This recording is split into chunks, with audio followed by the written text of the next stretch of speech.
सावधान, तुम्ही एखाद्या साध्या भोळ्या दत्तभक्ताला त्रास देण्याची चूक तर करत नाहीये ना?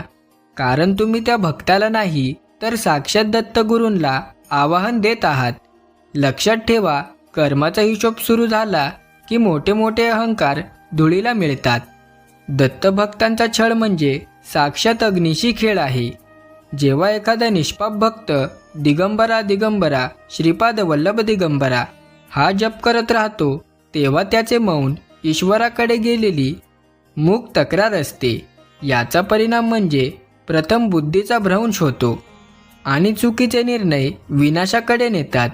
त्यानंतर घरातील शांती, संपत्ती आणि आरोग्य एकामागून एक नष्ट होऊ लागते. ज्या सत्तेचा तुम्हाला गर्व आहे तीच सत्ता कर्माच्या फेऱ्यात मातीमोल होते. लक्षात ठेवा, ज्याचा कोणी नाही त्याचा कैवारी स्वतः दत्त महाराज आहेत.